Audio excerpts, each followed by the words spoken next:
सुमतीने एका तेजस्वी पुत्राला जन्म दिला. नाव ठेवले श्रीपाद. 7व्या वर्षीच मौजी बंधन होताच 4ही वेद त्यांच्या मुखातून प्रकट झाले.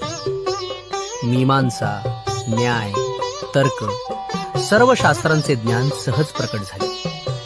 16व्या वर्षी ते म्हणाले, मी ब्रह्मचारी आहे. योग रूपी श्री हीच माझी पत्नी आहे. मला उत्तरेकडे जाणं आवश्यक आहे. मातापित्यांचे दुःख पाहून त्याने अमृतमय कृपादृष्टी टाकली आणि दोन्ही अपंग भाऊ क्षणात सुदृढ झाले. मग श्रीपाद म्हणाले, माझे कार्य करण्यासाठी मला जाण्याची अनुज्ञा द्या. आणि क्षणार्धात ते अदृश्य झाले. काशी, बद्रिकाश्रम आणि पुढे गोकर्ण क्षेत्र, तेच श्रीपाद श्रीवल्लभ, साक्षात दत्तावतार. स्पॉन्सर्ड बाय अंकुश धनवे यांचे एवी वडापाव, च संस्कृतीची.